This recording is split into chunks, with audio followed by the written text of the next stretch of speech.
Hello, everybody. Welcome to a little, I don't know how I say it, but it's a little story of a project that I've been working on over the weekend. After the intro, we can talk about what I've been up to after that.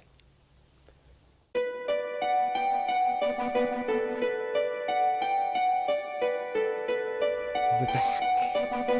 Okay, so let's talk about the project I've been working on which is the PC project, which is for my mom and dad. So, my mom, dad, still running a Pentium 4 computer in their bedrooms. They're still running Windows XP. So, which Windows XP support date have ended. So, my mom, dad definitely need to get up to date to at least to operate a system that is secured, that is supported, or what. So, what we started. Okay. So the first candidate was an HP prevailing computer. So we got that from a friend. It was a Pentium 4. But another thing before I forget. So the capacitor was starting to bow at the top, or curving at the top. So that's another thing before I forget. But back to this HP. So got a friend finally got around to opening the side panel and looking at the condition of the computer, looking on the inside of it. Now, when I was looking at the capacitor on this board, it's leaking out the acid. It's yeah, it was.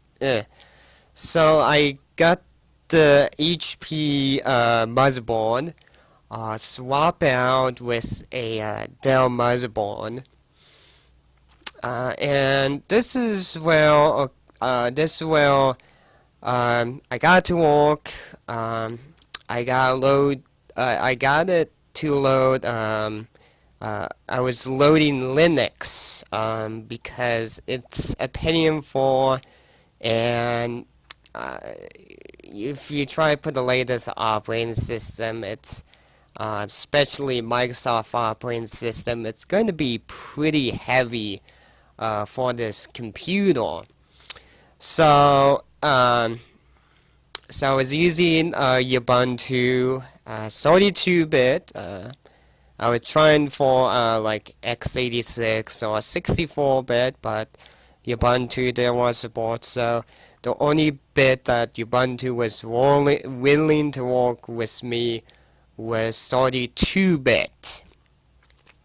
So I got to load the 32-bit, and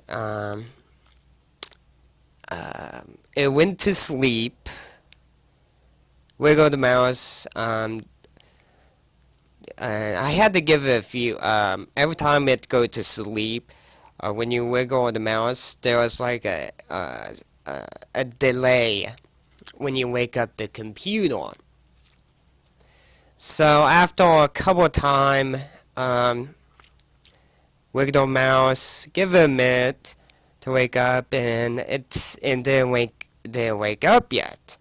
So did force shut down and try to get a reboot to the CD, and I keep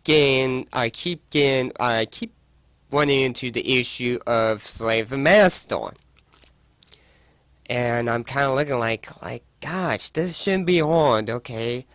All you have to do is to jump on the pin to the master and slave drive, okay?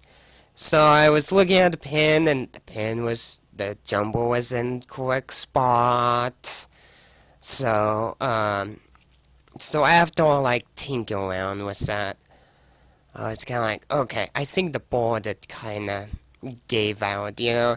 It's still posted, but unfortunately, something didn't want to work correctly with that Dell board.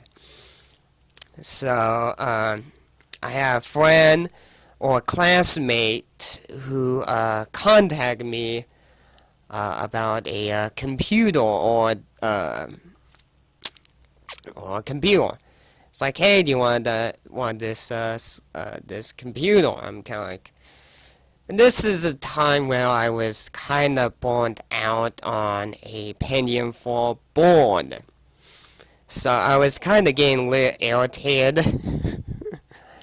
So I was kind of like, oh, send me a picture. Send me a picture. So he sent me a picture. I was looking at the picture, and in the picture I saw a sticker say Windows 7 on it. Much of my surprise, this Dell is a 2010 Dell. It's a 2010, which is awesome in a way. It will support the latest operating system.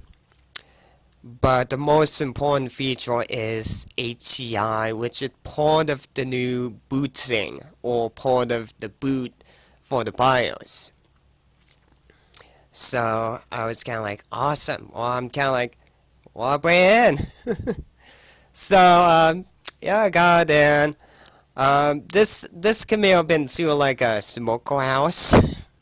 So before I brought it home, I did a lot of cleaning when it was at school. So he bought that school, gave her a good cleaning, gave her a good wash, give her a good scrubbing, and got nice and clean. So you know, I so got done cleaning, and actually before I clean the computer, it's a I have a Ubuntu CD that I carry around in my bag. So I toss the CD in, and it's everything tests out okay. We got internet, USB working, code reader was working, everything was working right off the bat. So the only thing is really missing out of this Dell is a hard drive, which is not a big deal. And plus, this Dell using a SATA. So like I said before the camera cut out, it's not a big thing to replace, not a big deal to replace. So the condition wise is amazing on this Dell. It's really amazing. Not a lot of big scratch, not a lot of big dent. It's the only thing broken is the front cover for the headphone jack, the USB, and the card reader. That the only thing is broken. And I got home, and I've been messing with it for a bit. There's right now we're not gonna get a new drive anytime soon yet. It's gonna be a while plan. Um, this computer, like I said, it's gonna be for my mom and dad. And the inside, before I forget too, gosh, forgetting everything. The condition on the inside is immaculate. The capacitor is in a very good condition. Like I said, that it did have a bearing code reader from the factory. Processor is running is a AMD processor. It's a Athlon X2 240, which is a dual-core processor.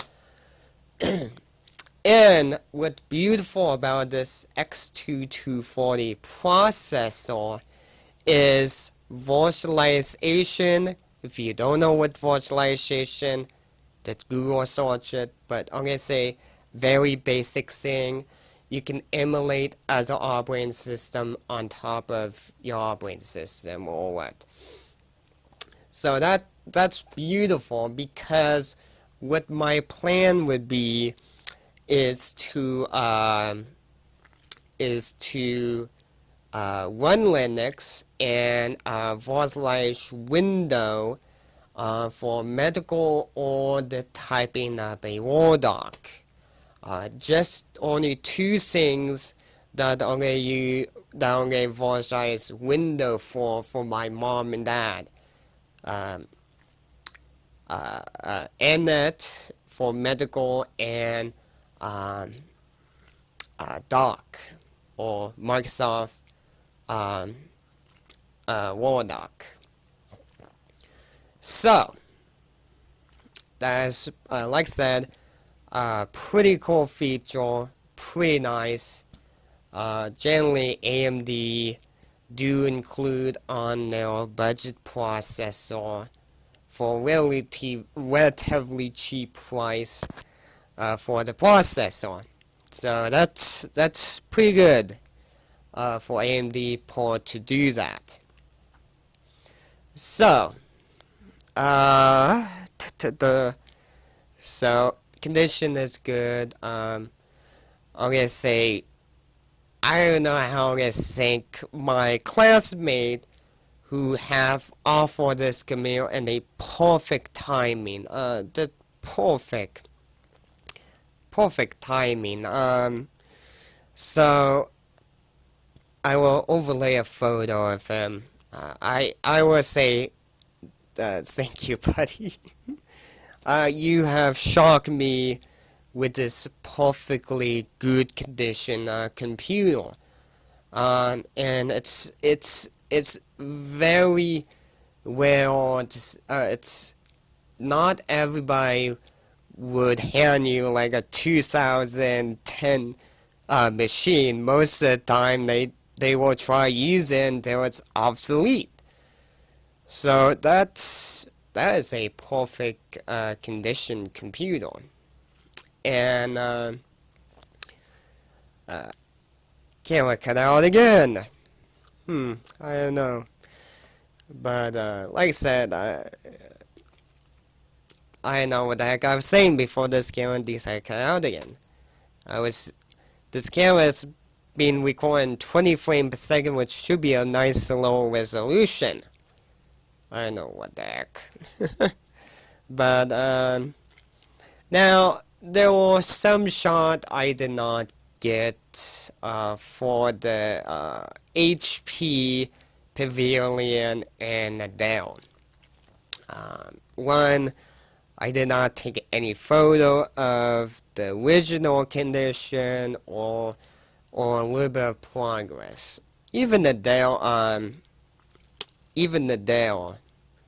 I did not take any photo or the video of the dirtiness of it yet, or I haven't, or I forgot to do it. So I didn't do it. So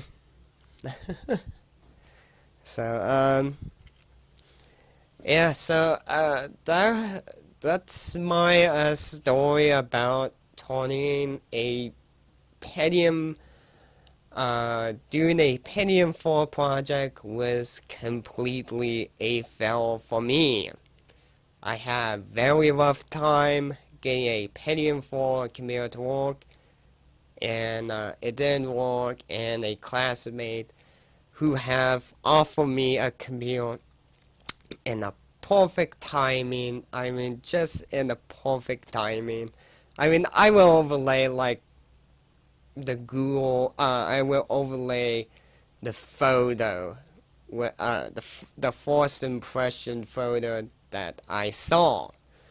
So, um,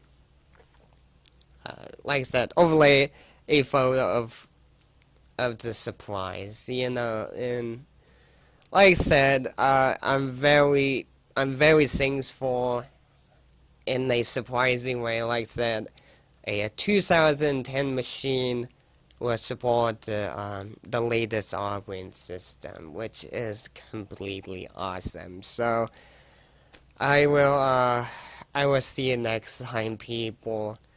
I will try to get feel better or what, but I will catch you next time. Feel free to like the video and subscribe or Google Plus me if that's the way if you want to work, or if that way if you want to follow me. That'd probably be a better one. And feel free to read the description of the video. That be sure and click show me more.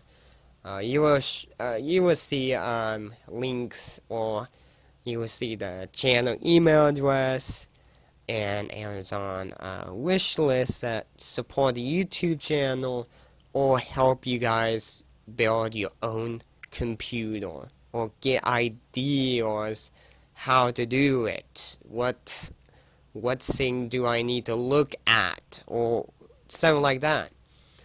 And I'm part of a couple of the forum, which is linustechtips, Tech Syndicate, PC Port Picker, and I'm part of, I do photography with this Canon T3i, which I have a Flickr page of my wonderful photography with this camera.